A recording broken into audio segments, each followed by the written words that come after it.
This episode is brought to you by Paramount Plus. Paramount Plus has movies. So many movies. The movies you've seen 1,000 times and could watch 1,000 more. Iconic movies your friends can't believe you haven't seen. New movies, classic movies, new takes on classic movies. So whether you're into Top Gun or The Naked Gun, Mean Girls or Mission Impossible, Smurfs or Sonic the Hedgehog, there's a mountain of movies to discover on Paramount Plus. Start streaming today. Welcome to People Tech, the podcast of the HCM Technology Report. I'm Mark Pfeffer.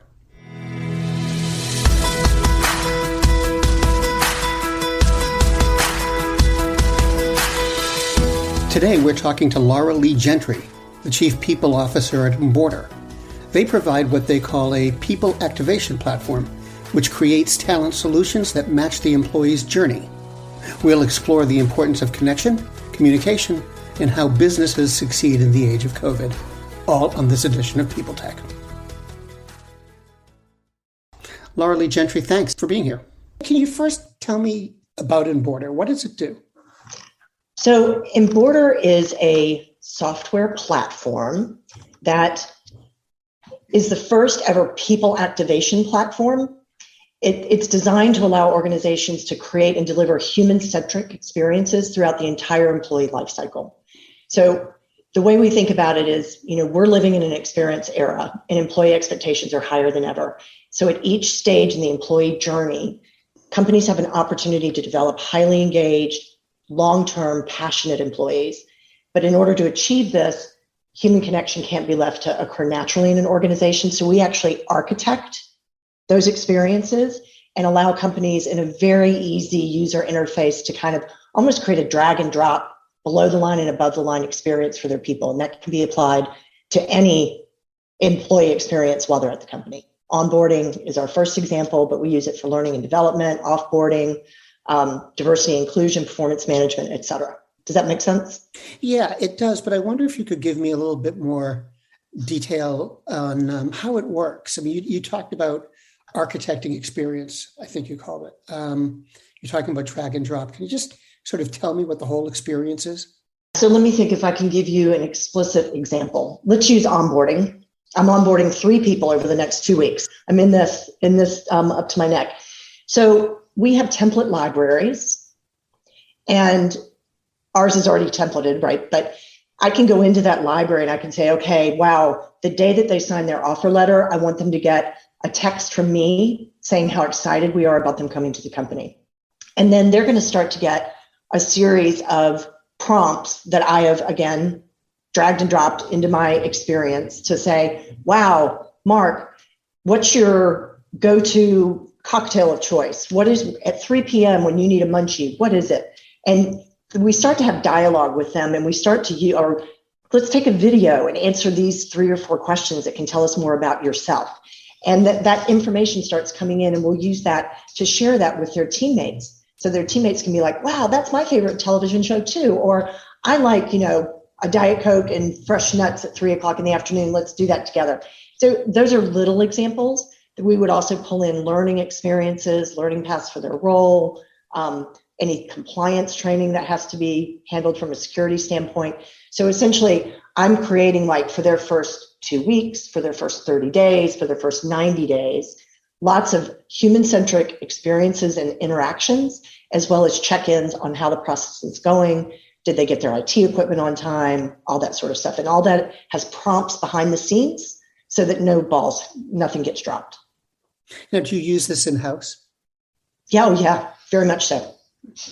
It seems like it's an interesting time for a company like yours, given all that's going on out in the labor market right now. What are the particular challenges that you've got your eye on right now as the Chief People Officer?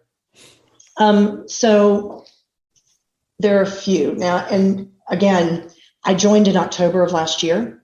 And so I spent my first 4 or 5 weeks kind of doing a listening tour to figure out where I thought the biggest needs of the company were. And I'm standing up that team and that strategy right now.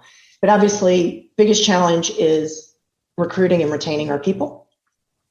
So from a recruiting standpoint, we've got a great story at Enboarder. We have a fantastic culture that is steeped in our values, and that's super compelling out in the marketplace. But we need more avenues and more channels for people to understand what it would be like to work at Enboarder, as an example. So I'm standing up an employer branding and internal communications small function to really get our message out and really help us connect with more people. We're investing in our talent acquisition team, not only with people, but also with tools and improved processes and kind of operational back office. But retention, I think, is really, attraction is important right now, but retention is even more important than ever. So I'm really focused on putting our values into action, creating a leadership competency model that can really help people understand what it's like day to day, how we expect them to show up, and the behaviors we expect them to exhibit as leaders at Enboarder, because I want our teams to be led by the best people leaders on the planet, as an example.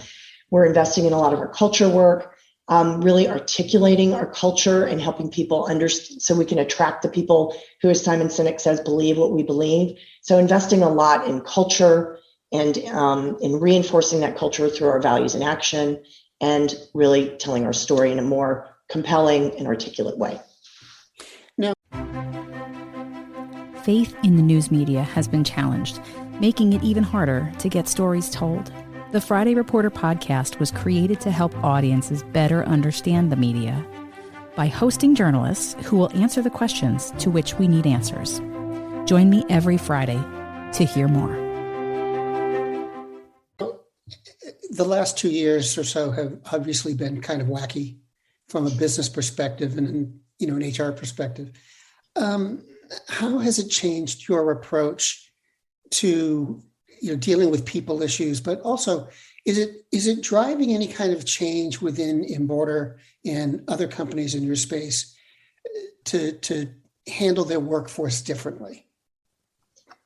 So if I understand your question right, Mark, so I think businesses have a job, have a responsibility to create an environment that makes it easier for employees to do their best work. But the way many businesses have historically, and in most cases currently, engaged with their employees is fundamentally misaligned with how humans are wired to work, and it fails to cultivate their full potential. So if I go back to my onboarding example, think about if you could onboard people in a way that would make them fully productive and fully engaged in 2 months versus 6, how could that impact your business? And what I see our customers partnering with us to do is to build those engaging journeys that really orchestrate all the appropriate stakeholders at the right time, get the right buy-ins and action from people, leaders, and employees. And HR hasn't had the infrastructure to do that in the past. So that's why we're trying to change that, because we really feel like with this, whatever you call it, the Great Resignation, you've got to do more to engage your people at a human level, because people want to be a part of a mission. They want to be a part of a company that has objectives that count and can make a difference in the world. And I think you've got to lead with that more than ever. Do you think this whole weird landscape that we're walking over right now is working to Enboarder's advantage?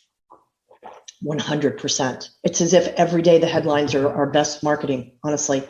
And we started this journey 5.5 years ago because my CEO read some really compelling research about the impact of good onboarding versus poor or mediocre onboarding. And this has been his personal passion, right, to make this company happen. So it feels like he was prescient almost, right, in anticipating that people want to work at a place that cares about them, where they feel like they're a part of something. And I think that's why I came into this field, is because I was a consultant for 10 years, and I saw leaders that got it and leaders that didn't. And I frankly was just sort of shocked by the leaders that didn't. Like, why do you think your talent shouldn't be front and center in terms of your priorities? And I came into this field because I'm passionate about creating those environments for people and employees. And sorry, let me back up. I really seek out fantastic leaders that want to partner with me to make those things happen. So yes, this is a beautiful time for Enboarder to serve. And we do think of it as serving our customers. So you're overseeing the workforce at this, dynamic company at an exciting time, both in terms of the HR business and business in general. How would you describe your job right now? Is it exciting? Is it frustrating? Is it scary? Is it all three? Oh no, it's exciting. It's exciting. Look, I've never met a problem that didn't have a solution, and I've never met a challenge that didn't get me excited. And I came here for that purpose, right? To be a part of this. And I love the fact that I'm working at a company whose very product reflects my values and my passions. Thanks very much. I appreciate your time today. It was nice to meet you. It was lovely to meet you too, Mark. Thank you so much.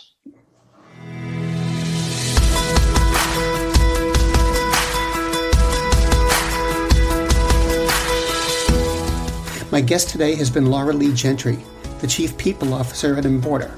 And this has been People Tech, the podcast of the HCM Technology Report. We're a publication of Recruiting Daily. We're also a part of Evergreen Podcasts. To see all of their programs, visit www.evergreenpodcasts.com. And to keep up with HR technology, visit the HCM Technology Report every day. We're the most trusted source of news in the HR tech industry. Find us at www.hcmtechnologyreport.com. I'm Mark Pfeffer.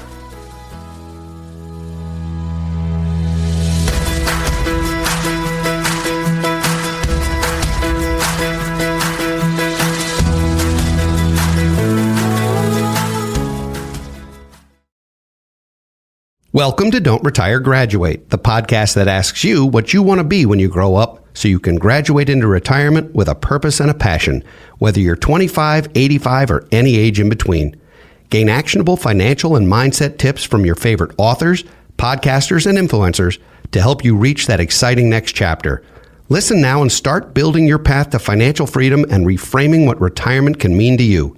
This is your host, Eric Brotman, reminding you, don't retire, graduate.